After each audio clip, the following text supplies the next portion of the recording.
Now, fierce debate has been sparked off as the Congress has suggested that gold must be taken from religious institutions to fund the fight back against COVID.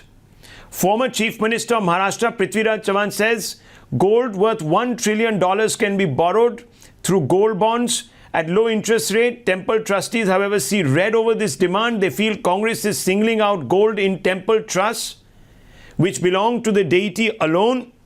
There is also a fear that is now being espoused by the Bharatiya Janata Party that the Congress is continuing to single out the Hindu community to make good for the others in our society, and that this is once again an attempt to punish doubly Hindus by making them part now with money that is secured bona fidely by a large number of temple trusts.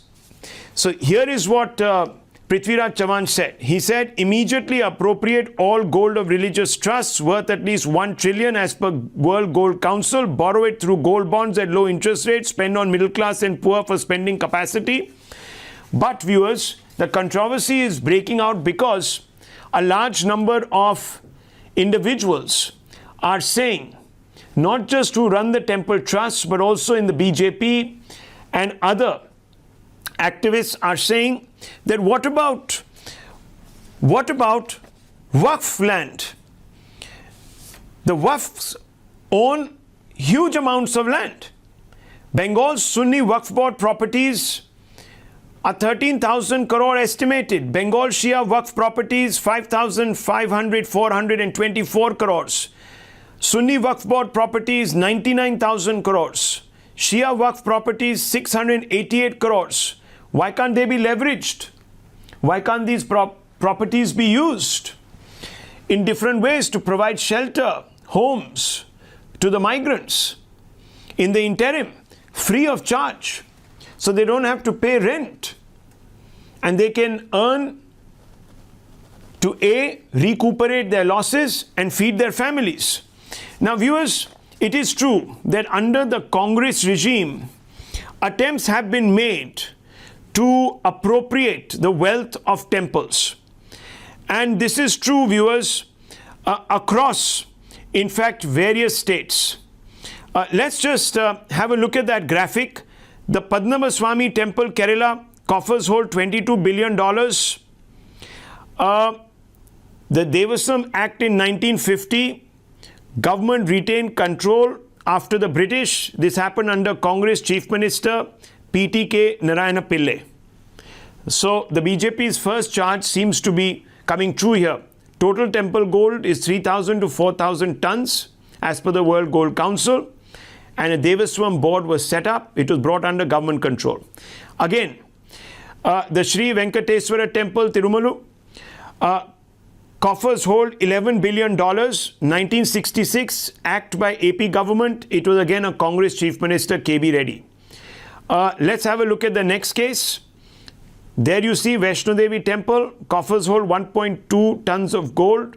1986, the Shrine Board was set up to bring it under government, under Chief Minister of the National Conference, a Congress ally, Farooq Abdullah.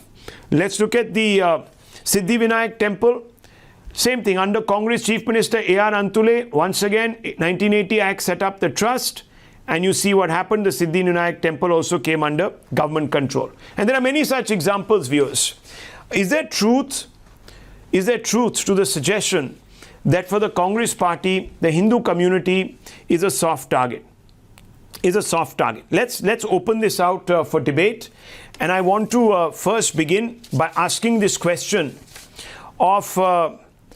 Anand Ranganathan. Dr. Anand Ranganathan, what do you make of this constant, I don't want to say reverse appeasement, but it seems to be appeasement of one community at the behest of others? You're silent about one community and its own purported, riches that can easily be shared at this time, but you drive home the point in one particular direction. What do you make of this? Yeah, good evening, Rahul. Thanks very much for having me. No, absolutely. This is like modern day pillaging of temples. This is like, going back to the medieval era or when India was under threat from the invaders. This is ridiculous. You can request the temples, but you can't command or demand that the gold be appropriated. I mean, we are going back to this again, this secularism debate. Secularism is total separation of religion and state. And I keep on repeating this, our constitution is plural, not secular. There are half a dozen articles and amendments and directive principles in our constitution that make it plural, not secular. Do these guys even know, these hypocrites, that a temple is controlled by the government but a mosque, a church or a gurdwara is not? Why is that? A temple's income is taxed by the government, but that of a mosque, a church or a gurdwara is not? Why? The government interferes in the management of the educational institutions run by these temples, but not those run by mosques, gurdwaras and churches. Why? You want the government to not partake in Hindu practices, to purloin its gold, but are fine with receiving billions through control of 104,000 Hindu temples. Governments, Rahul, of just 5 southern states, control 90,700 temples. Tamil Nadu Temple Trust alone owns 478,000 acres of land. Tamil Nadu state government controls 36,425 temples and 56 mutts. Billions in revenue. Is this secularism? Return this money first before you cry death of secularism or you want the temple gold. Ratan Sharda, what do you make of this?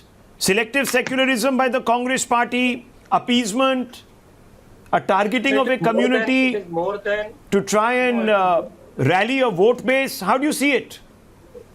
I can't understand what kind of vote base they're talking about. They are just basically, if you imagine a Somnath temple was built by Congress government, and now this same Congress government has become totally anti-Hindu. I will give you some figures. After Corona happened, hundreds of crores of money was given to PM Care Fund, much more than any other mosque or church organization, and it has not been appreciated. I'll give you some very important figures why this, hunger for Hindu temples. Just some figures very important. Stephen Knapp in Times of India says 43,000 temples of Andhra Pradesh are under government control. Only 18% revenue of these temples has been returned. Remaining 82% goes to purposes not set in the temple. Karnataka, 79 crores collected, only 2 lakh temples, and only 7 crores went back to temples. And subsidy of Hajj, 59 crores, churches 13 crores. Tirumala Tirupati temple. Do you remember Tirumala has dismissed 1,300 employees because they have no money, and it is supposed to be the richest temple. Where did the money go? So Tirumala temple collects 3,100 crores every year. 85% is transferred to state exchequer and not connected to Hindu at all. In 1980, Karunakaran took away Guruvayo temple's 10 crore rupees. Then there are figures and figures. If you look at Tamil Nadu, 4.7 lakh acres of agriculture land, 2.6 crore square feet of buildings, 29 crore square feet of urban sites. I keep on quoting figures, but important point is church land, the biggest land parcel in India today, has his lease has expired. The church lease has expired across India after 19 years. If tomorrow BJP government refuses to return the land to church, what will be the reaction of Congress? Waqf board has done hundreds of ghaplas or scandals. We know a big building that came in Mumbai, in posh area. Did anybody say anything? If we are talking mismanagement, why the Waqf board has not been taken up? Why church is getting lenient ways of doing this? If I tell you some more figures, you'll be shocked. Well, Tehsil Poonawalla, I think these are undeniable facts. 884 of land of Rama temple of Undeniable facts. Allocated to Christian institutions. 300 acres belonging to temple have been given to churches and convent schools. So I thought my name was called out. People give money May I for their own religious support. They don't give it for government because it has failed. So 70 years of democracy has failed this government. No politician has been able to resolve people's problem. They have wasted the money. Now they want to milk Hindus. I mean, look at the look at the track record. Look at the track record. P. Chidambaram, saffron terror implicated in many blasts. No proof Ram existed or made or man-made Setu. This is the UPA in the Supreme Court. Then withdrew this statement under pressure. Why is every Hindu terrorist a Sanghi? Digvijay Singh said BJP and RSS conduct terror training camps. This is Sushil Kumar Shinde, January 2013, BJP bringing Talibanism into Hinduism, Shashi Tharoor. I mean, you know, Hindutva ideology, dividing India, Shashi Tharoor, 31st January. I mean, what is this fetish?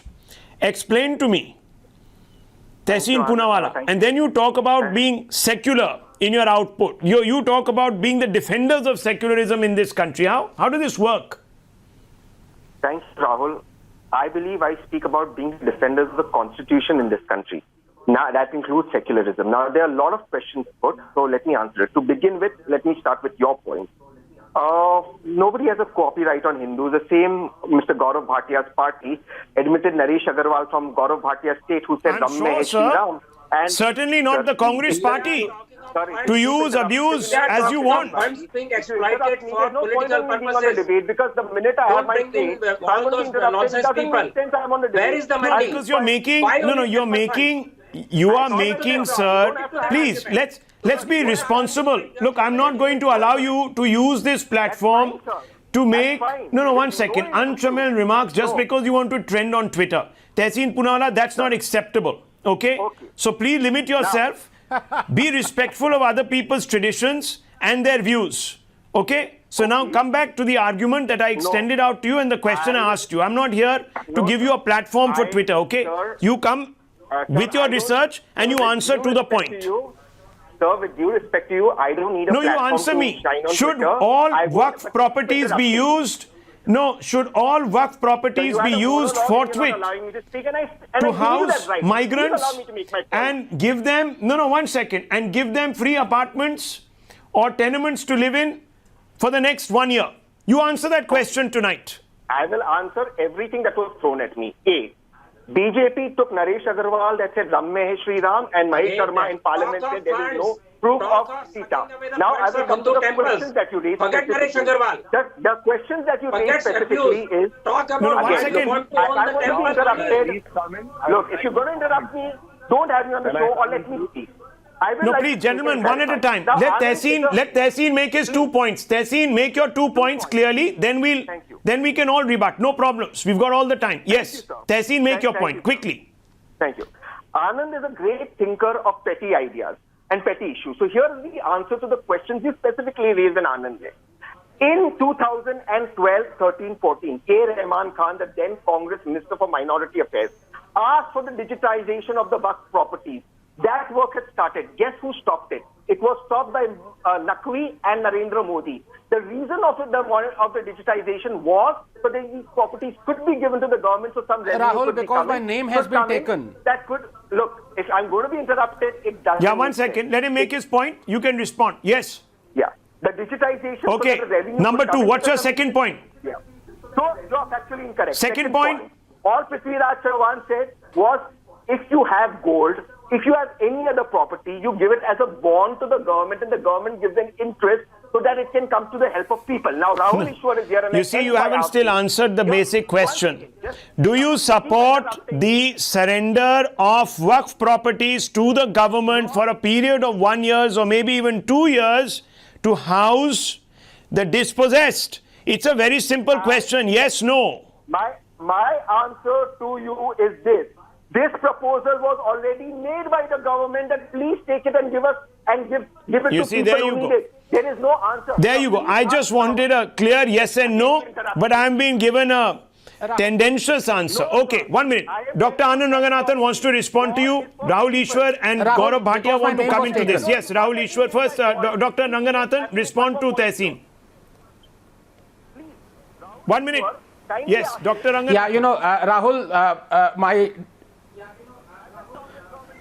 Yeah, Rahul, Rahul, unfortunately, my dear friend Tehseen is really rattled today because he was caught with his pants down yesterday lying about tax refund. And when he's been corrected, he refuses to apologize. Plus, he has stolen his brother's watch, Patek Philippe. He only has a broken watch that, even a broken watch tells the time twice, and today is not it. Can he please tell me unequivocally that why is it that a temple's income is taxed by the government, but that of a mosque, a church, or a gurdwara is not? It's a simple question. Can he tell me that the temple is controlled by the government, by the management of the educational institutions of the temple, run by temples are controlled by the government, but that of the mosque and gurdwaras and churches are not? It's a simple question. And the fact is, if you truly believe that religion should keep out of state, my dear friend Tehseen, please get this. The corollary is equally applicable, that state should also keep out of religion. You may say that I am of petty ideas, but I am at least don't dream of petticoats all the time. Can I please answer him? Can I please answer him now? Let me answer him. Mr. Anand Ranganathan, for all your questions, kindly direct those questions to Narendra Modi ji, who's in government, not to me. Why has he not got... Okay, there you go. Your standard response is, go back to Narendra Modi, go back to Narendra Modi. Tomorrow, if Narendra Modi were to reverse that order, you would be out on the streets to suggest appeasement of the Hindu community. The problem with the Congress is it wants to run with the hare and hunt with the hounds. I want to bring in A.N. Shamsher and Rahul Easwar. Rahul Easwar raising his hand. Yes, first, go. Yes, Rahul Easwar. These are documents.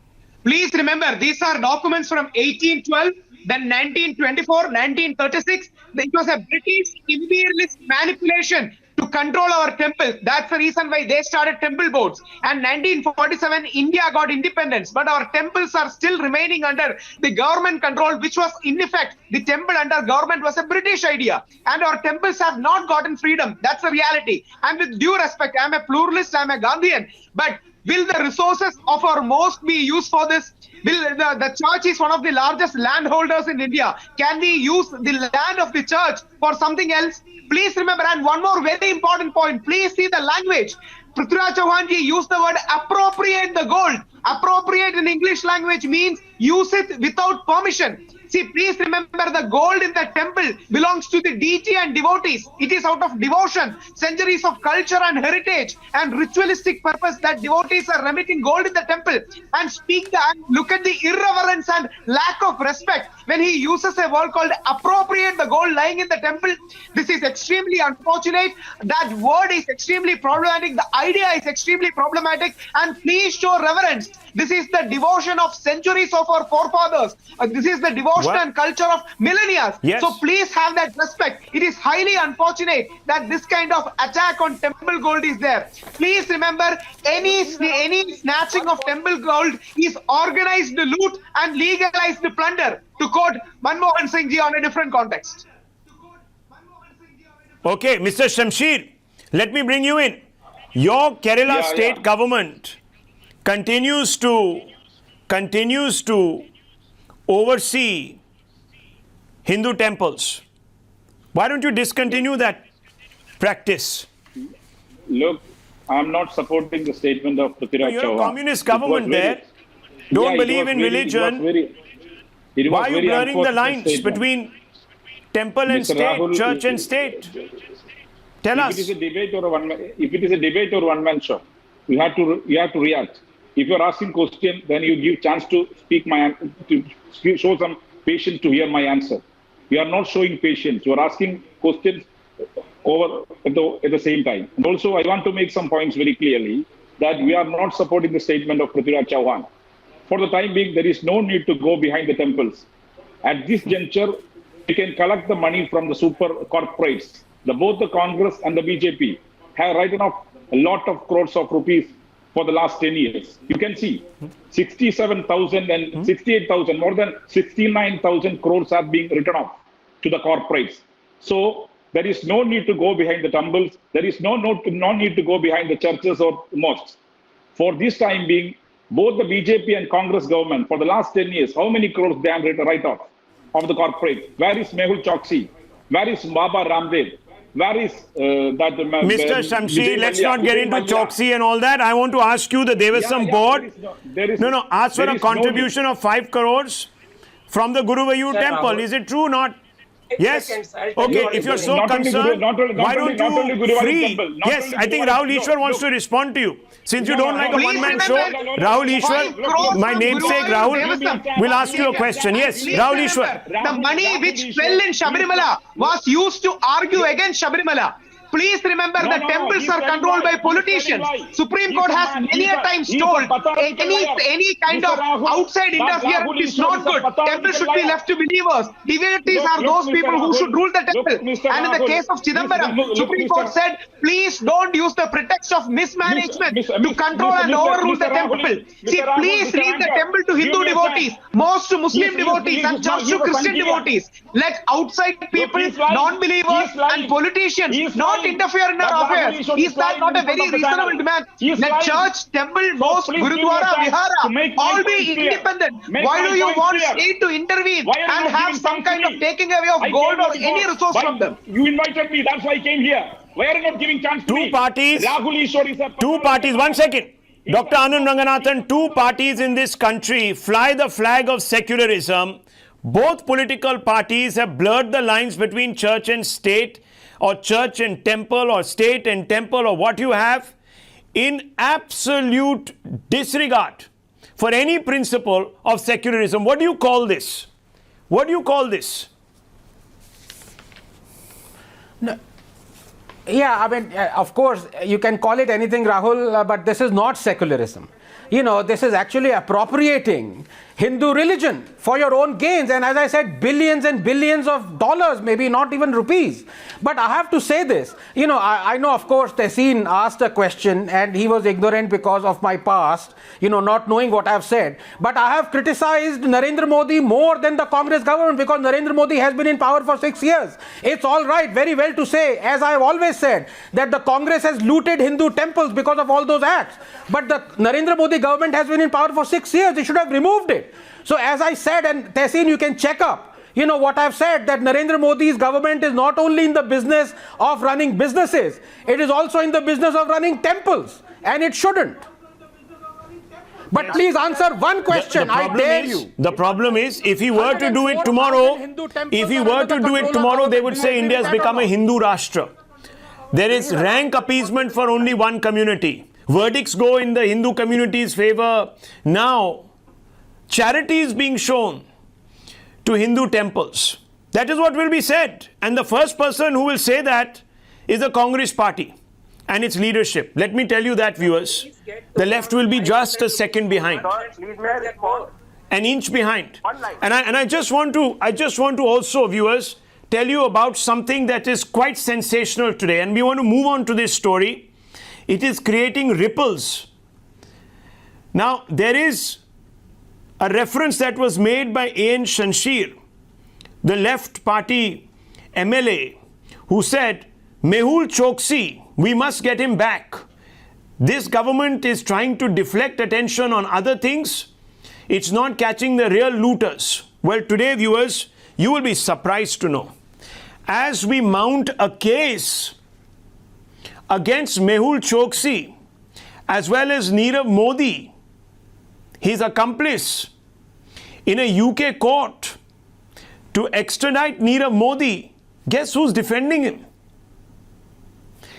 That man, Abhay Thipse, a former justice, now a Congress party member. And he's arguing in the UK courts that there is no case against Nirav Modi. Nirav Modi, who's allegedly decamped, viewers, with lakhs of crores of rupees. In fact, if we can get all that back, we would be able to feed every migrant in this country who is on the roads because of coronavirus. Yes, 3,000 crores is what the government has put down. Nirav Modi conservatively decamped with 11,000 crores, viewers. 11,000 crores. We're talking about that much money. And the Congress party, led by Abhay Thipse, who's an associate also known very well to the Congress leadership, is defending this individual.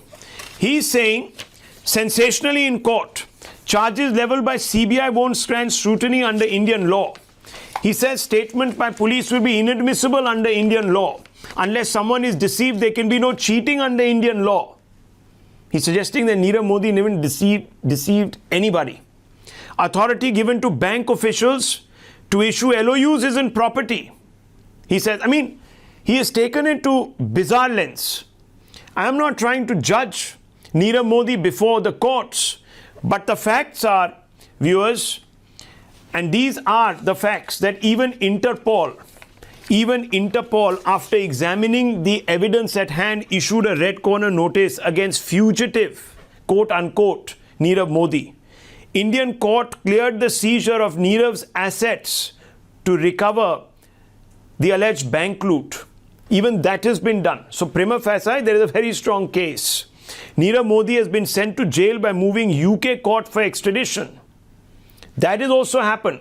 And you know that you just can't begin extradition proceedings. A certain threshold has to be evaluated by the UK authorities, and they believe there is a case. Yet the Congress is defending this man. And I want to open this out very quickly. I want to bring in, at this juncture, Anand Ranganathan.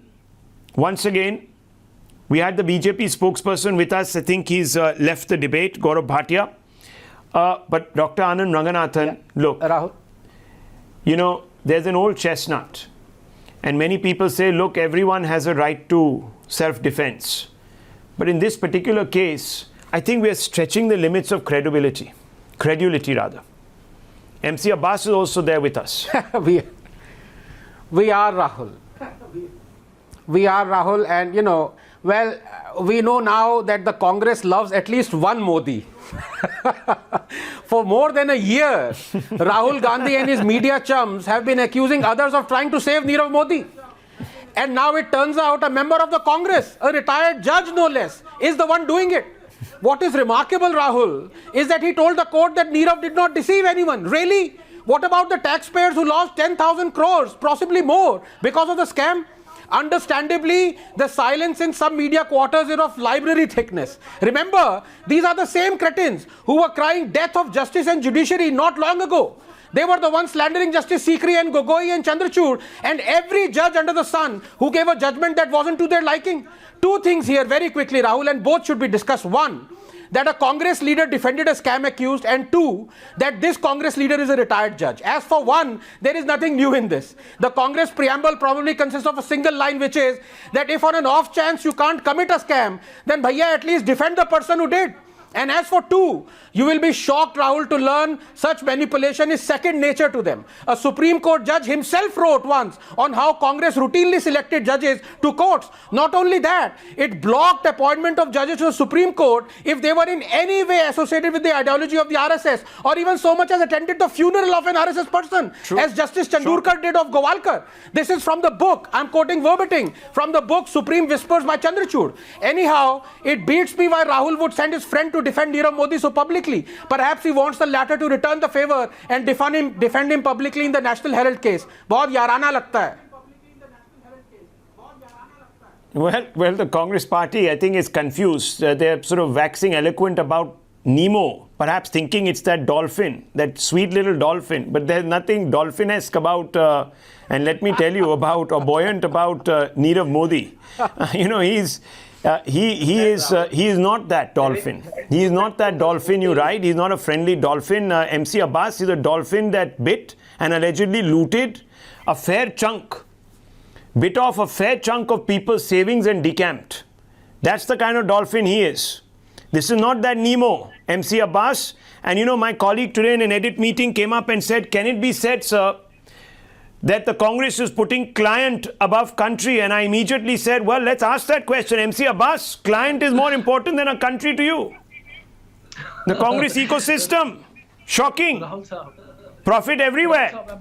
I'm very glad that you asked me this point. To me, it's always country, and so is for the Congress party. As a matter of fact, I must say Dr. Anand Ranganathan has very vivid imagination. It is the first time I hear his debate with a lot of sound, but no advice. Like he says, 99% sound. Just answer the question. Don't get into what Dr. Anand Ranganathan is saying. I'm asking you, has the client been put over country? Simple, straightforward question, MC Abbas. Answer it. Yes, no. Are you asking me, Nirav Modi meeting Narendra Modi at the Davos summit? Is Nirav Modi the client to Narendra Modi? I ask you that. Could you answer me now? A Bhajpa spokesperson or Dr. Anand Ranganathan? Narendra Modi is persecuting... No, 1 second. Narendra Modi is prosecuting a case against Nirav Modi. If you forget, sir, in an international jurisdiction. That tells you everything, doesn't it? Someone sneaks into a photograph, into a group photograph, and poses and grins from ear to ear as if he's saying cheese, doesn't mean he's a friend. There are millions of people who get photographs taken with Narendra Modi. That doesn't mean he's a friend, but certainly no lawyer who's a great pal of Rahul Gandhi defends an individual who's wanted by India, and not just India, thousands and thousands of unwitting investors whose money today is lining the pockets allegedly of Nirav Modi. So I think the answer is pretty clear. Now you can, talk about how mature the Congress party is. It puts, the interests of justice above everything else. But unfortunately, in this scheme of things, appearances matter. And excuse the pun, appearances matter. And in this case, when you appear for a fugitive from India, it does matter. Whatever the fees and whatever the client relationship you might have. I leave it at that, viewers. The News Hour with Navika Kumar. We are building on this story. Nikunj Garg breaking an exclusive angle.